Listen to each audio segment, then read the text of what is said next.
ఆంధ్రప్రదేశ్లో ఈ ఏడాది మరో 5 కొత్త మెడికల్ కళాశాలలు ప్రారంభమవుతాయా? కొత్తగా బాధ్యతలు స్వీకరించిన వైద్య ఆరోగ్య శాఖ మంత్రి సత్యకుమార్ ఆ బాధ్యతలు తీసుకుంటారా? మెడికల్ కళాశాలల ఏర్పాటుపై నూతన వైద్య ఆరోగ్య శాఖ మంత్రి చేసిన వ్యాఖ్యల వెనుక ఉన్న అసలు ఉద్దేశాలేంటి? ఆయన వ్యాఖ్యలు కొత్త మెడికల్ కళాశాలల ఏర్పాటుపై ఎలాంటి ప్రభావం చూపబోతున్నాయి? కూడా నా మనసుకి ఎప్పుడు కూడా తడతా ఉంటాయి. Not all angels have wings. ఇక్కడికి వచ్చినప్పుడు ఇదే మెడికల్ కాలేజ్లో నా బోర్డు చూపించేటప్పుడు అక్కడ ఆ సంతకం కూడా పెట్టా.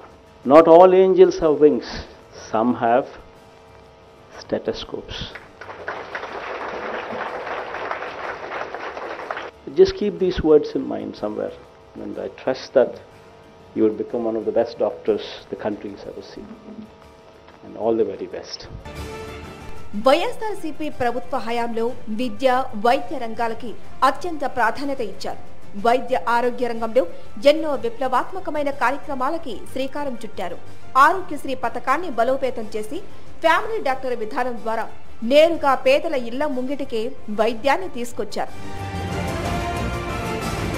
స్వాతంత్ర్యం వచ్చిన 75 సంవత్సరాల చరిత్రలో తొలిసారిగా 8,500 కోట్ల రూపాయల వ్యయంతో కొత్తగా 17 మెడికల్ కళాశాలల ఏర్పాటుకి శ్రీకారం చుట్టారు. దీంతో పాటు ప్రస్తుతమున్న 13 మెడికల్ కళాశాలలని 3,820 కోట్ల వ్యయంతో జాతీయ మెడికల్ కౌన్సిల్ నిబంధనలకి అనుగుణంగా అత్యాధునికంగా ఆధునీకరించే పనులు చేపట్టారు. ప్రజారోగ్యానికి పెద్దపీట వేయాలనే వైఎస్ జగన్మోహన్ రెడ్డి దార్శనికత కారణంగా గత ఏడాది ఆంధ్రప్రదేశ్లో 5 మెడికల్ కళాశాలలు ఏర్పాటయ్యాయి.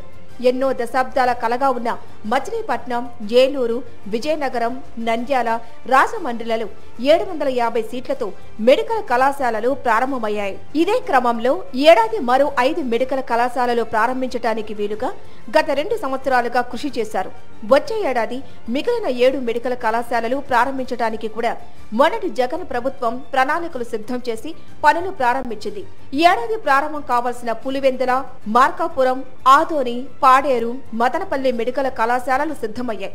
వీటిలో మొదటి ఏడాది విద్యార్థులకు కోసం కావాల్సిన సదుపాయాలు సైతం జగన్ ప్రభుత్వంలోనే సిద్ధమయ్యాయి.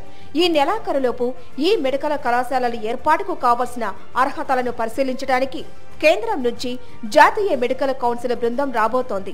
ఈ సమయంలో ఎన్నికల ఫలితాలు రావటం, ఎన్డీఏ కూటమి ప్రభుత్వం అధికారంలోకి రావటం జరిగింది. చంద్రబాబు ముఖ్యమంత్రి అయ్యారు. వైద్య ఆరోగ్య శాఖ మంత్రిగా ధర్మవరం నుంచి బీజేపీ ఎమ్మెల్యేగా గెలిచిన సత్యకుమార్ బాధ్యతలు తీసుకున్నారు.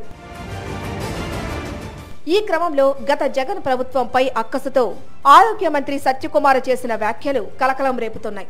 ఆంధ్రప్రదేశ్లో వైద్య ఆరోగ్య శాఖను పూర్తిగా నిర్లక్ష్యం చేశారని, ఆరోగ్యశ్రీ నిర్వీర్యమైపోయిందని మంత్రి సత్యకుమార్ చేసిన విమర్శలు ప్రస్తుతం చర్చనీయాంశమవుతున్నాయి. కనీస మౌలిక సదుపాయాలు లేకుండానే గత ఏడాది మెడికల్ కళాశాలలు ప్రారంభించారని, అందులోనూ జాతీయ మెడికల్ కౌన్సిల్ నిబంధనలకు విరుద్ధంగా ఏర్పాట్లు చేశారంటూ ఆయన విమర్శించడం పట్ల సర్వత్రా విస్మయం వ్యక్తమవుతోంది.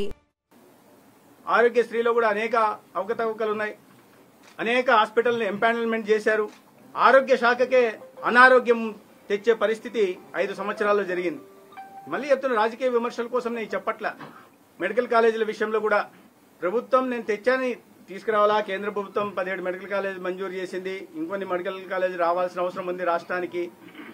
కానీ national medical council guide lines పరిగణలోకి తీసుకోకుండా ఒక తొందరపాటు చర్యగా మేమేదో చేస్తున్నామని చూపించుకోవడానికి హాస్పిటల్ మంజూరు చేయడం, కొత్తగా 7 హాస్పిటల్ కూడా మంజూరు చేశారు. మీరు గైడ్ లైన్స్ పాటించలేదు. వైద్య ఆరోగ్య శాఖ మంత్రి సత్యకుమార్ చేసిన ఈ వ్యాఖ్యల నేపథ్యంలో ఏడాది కొత్త మెడికల్ కళాశాలల ప్రారంభంపై అనుమానాలు వ్యక్తమవుతున్నాయి. 5 కొత్త మెడికల్ కళాశాలలు దాదాపు పూర్తయి ప్రారంభించడానికి సిద్ధంగా ఉండగా గత ఏడాది ఏర్పాటైన మెడికల్ కళాశాలలే నిబంధనలకు విరుద్ధంగా ఏర్పాటయ్యాయంటూ బాధ్యత గల మంత్రే వ్యాఖ్యానించడం పట్ల సర్వత్రా ఆందోళన, ఆశ్చర్యం వ్యక్తమవుతోంది. మెడికల్ కాలేజీల విషయంలో పూర్తిగా వాస్తవాలేంటో తెలుసుకోకుండానే ఆయన మాట్లాడారా, విమర్శలు చేయాలంటే చేయాలని యథాలాపంగా విమర్శించారా అన్న వాదనను పక్కన పెడితే ఆయన విమర్శలు ఆంధ్రప్రదేశ్ కు డ్యామేజీ కలిగించేలా ఉన్నాయన్నది మాత్రం వాస్తవం. వాస్తవానికి కేంద్రం నుంచి రాష్ట్రానికి వచ్చిన జాతీయ మెడికల్ కౌన్సిల్ అన్ని అంశాలను పరిశీలించి అన్ని నిబంధనలు ఖచ్చితంగా ఉంటేనే ప్రభుత్వ మెడికల్ కళాశాలలకి అనుమతినిస్తుంది. ఒకవేళ నిబంధనలు సరిగ్గా లేకపోతే కొంతవరకు సమయం ఇచ్చి మరోసారి తనిఖీ చేస్తారు. ఈ విధంగా గత ఏడాది 5 మెడికల్ కళాశాలలు కూడా పూర్తిగా జాతీయ మెడికల్ కౌన్సిల్ నిబంధనలకు అనుగుణంగానే ప్రారంభమయ్యాయి. ఈ నేపథ్యంలో ఈ ఏడాది ప్రారంభం కావాల్సిన 5 మెడికల్ కళాశాలల్లో పనిచేసే సిబ్బందిని కూడా ఎన్నికల సమయంలో ఎలక్షన్ కమిషన్ అనుమతి తీసుకుని జగన్ ప్రభుత్వం నియామకాలు జరిపింది. ఈ కొత్త కాలేజీలకు సంబంధించి ఈ నెలలో మెడికల్ కౌన్సిల్ బృందం తనిఖీలు చేపట్టి సంతృప్తి చెంది అనుమతులు మంజూరు చేస్తే మరో 5 మెడికల్ కళాశాలలు ఈ ఏడాది ప్రారంభమవుతాయి. కొత్త కళాశాలలు ఏర్పాటైతే ఆంధ్రప్రదేశ్లో ప్రతి కొత్త కాలేజీ నుంచి 150 మెడికల్ సీట్లు చొప్పున మొత్తంగా 750 ఎంబీబీఎస్ సీట్లు అదనంగా లభిస్తాయి. దేశవ్యాప్తంగా మెడికల్ కాలేజీల కౌన్సిలింగ్ త్వరలో మొదలు కానున్న తరుణంలో ఆంధ్రప్రదేశ్లో ఈ 5 కొత్త మెడికల్ కళాశాలలకి అనుమతులు వస్తే మన విద్యార్థులకే న్యాయం జరుగుతుంది. ఆ విధంగా న్యాయం చేయాల్సిన బాధ్యత వైద్య ఆరోగ్య శాఖ మంత్రి సత్యకుమార్పై ఉంది. అందుకోసం ఆయన ఏ మేరకు కృషి చేస్తారో అనే విషయంపై ఏపీ ప్రజలలో ఆసక్తి నెలకొని ఉంది.